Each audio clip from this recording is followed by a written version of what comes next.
Some books entertain you, some books comfort you, and then there are books that sit with you quietly, patiently, until you realize they've been mirroring parts of you this whole time.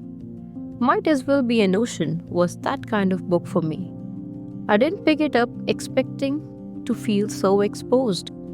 I didn't expect it to recognize myself in the pause, the silence, the compromise. And I didn't expect it to leave me staring at a wall, awkward, thinking about how much of myself I've learned to keep contained. This isn't a loud book. It doesn't scream its pain. It lets it exist. And that's why it stayed with me. Today, I want to talk about Might As Well Be an Ocean by Kellan McKnight. Not just what it's about, but what it feels like to read it when you spend a lot of your life learning how to be careful with your heart. This review will start spoiler light, and I'll warn you before going deeper. At its core, this is a story about two women, Mara and Faith, and a connection that spans years, history, and emotional entanglement. But calling it a simple romance doesn't really work.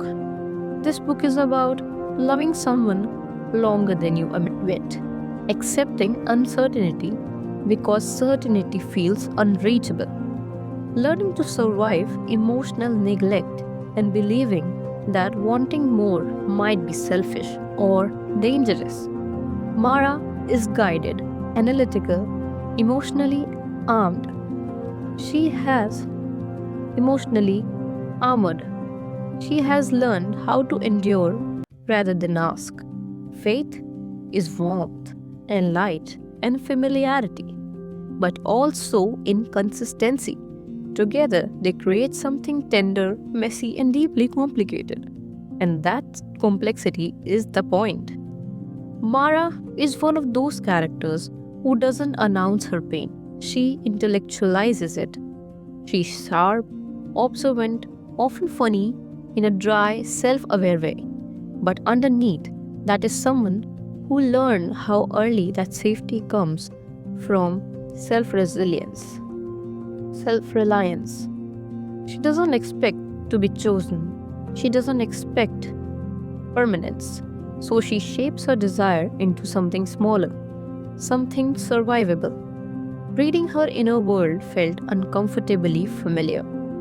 Not because her life matches mine, beat for beat, but because the emotional logic does.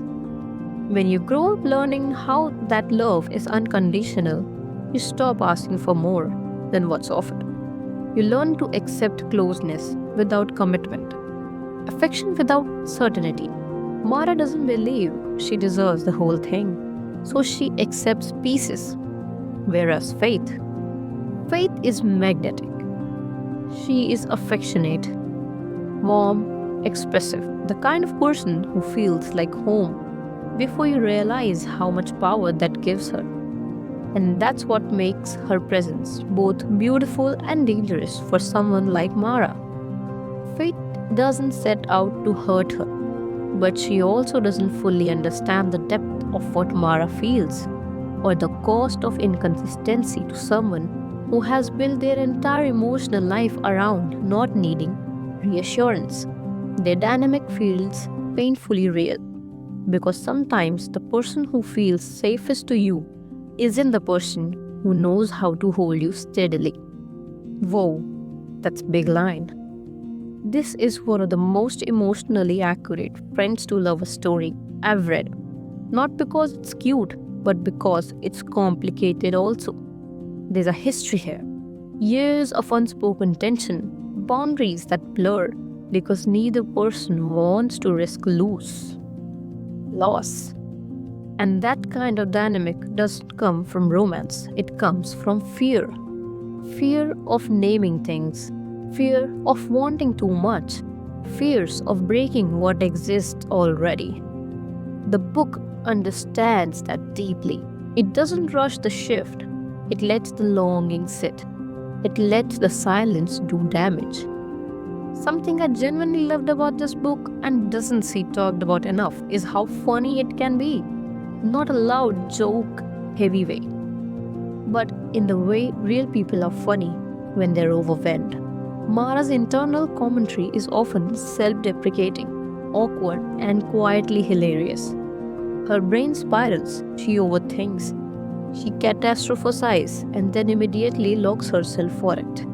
And those moments of humor do not undercut the emotional weight, they support it. Because when life feels heavy, humor isn't optional, it's a coping mechanism. There are scenes thick with tension, romantic or emotional, and then one thought, one line, one perfect timed awkward moment releases just enough pressure to let you breathe. It felt human, the kind of humor that exists alongside pain, not instead of it. Now let's talk about the intimate moments between Mara and Faith. Yes, this book does include spicy scenes, but what stood out to me wasn't how explicit they were. Well, it did, but it was how emotionally charged they felt. The intimacy here is never just physical. Every moment of closeness carries years of history, every touch means something. Every step forward feels like both relief and risk. The book doesn't use intimacy as spectacle, it uses it as communication. Sometimes those moments feel grounding, and sometimes they feel destabilizing. And that imbalance matters. You can feel how overwhelming closeness can be when desire has been held back for a long time. How intimacy can feel like both home and free fall. There's also a strong sense of awareness, checking in, paying attention, responding emotionally, not just physically. The spice serves the story. It complicates the connection instead of simplifying it. And that made those scenes feel meaningful rather than performative. From here on, I'll be talking about major emotional and plot developments.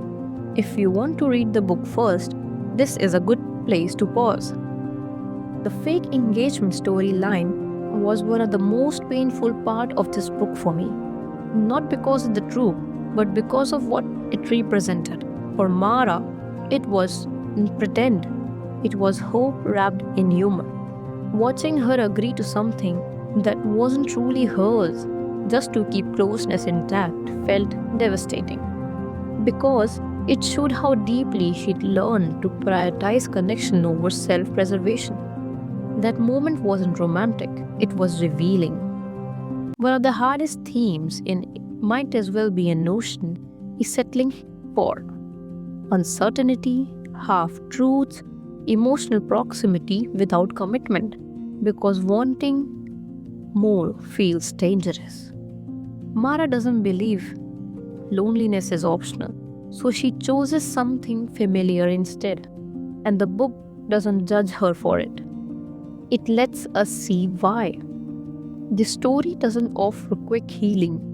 There's no overnight clarity, no sudden emotional courage. Growth here is slow, uneven, earned, and that felt honest.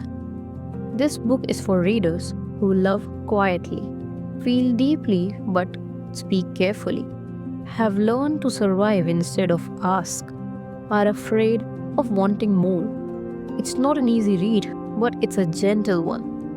Might As Well Be an Ocean isn't just about love.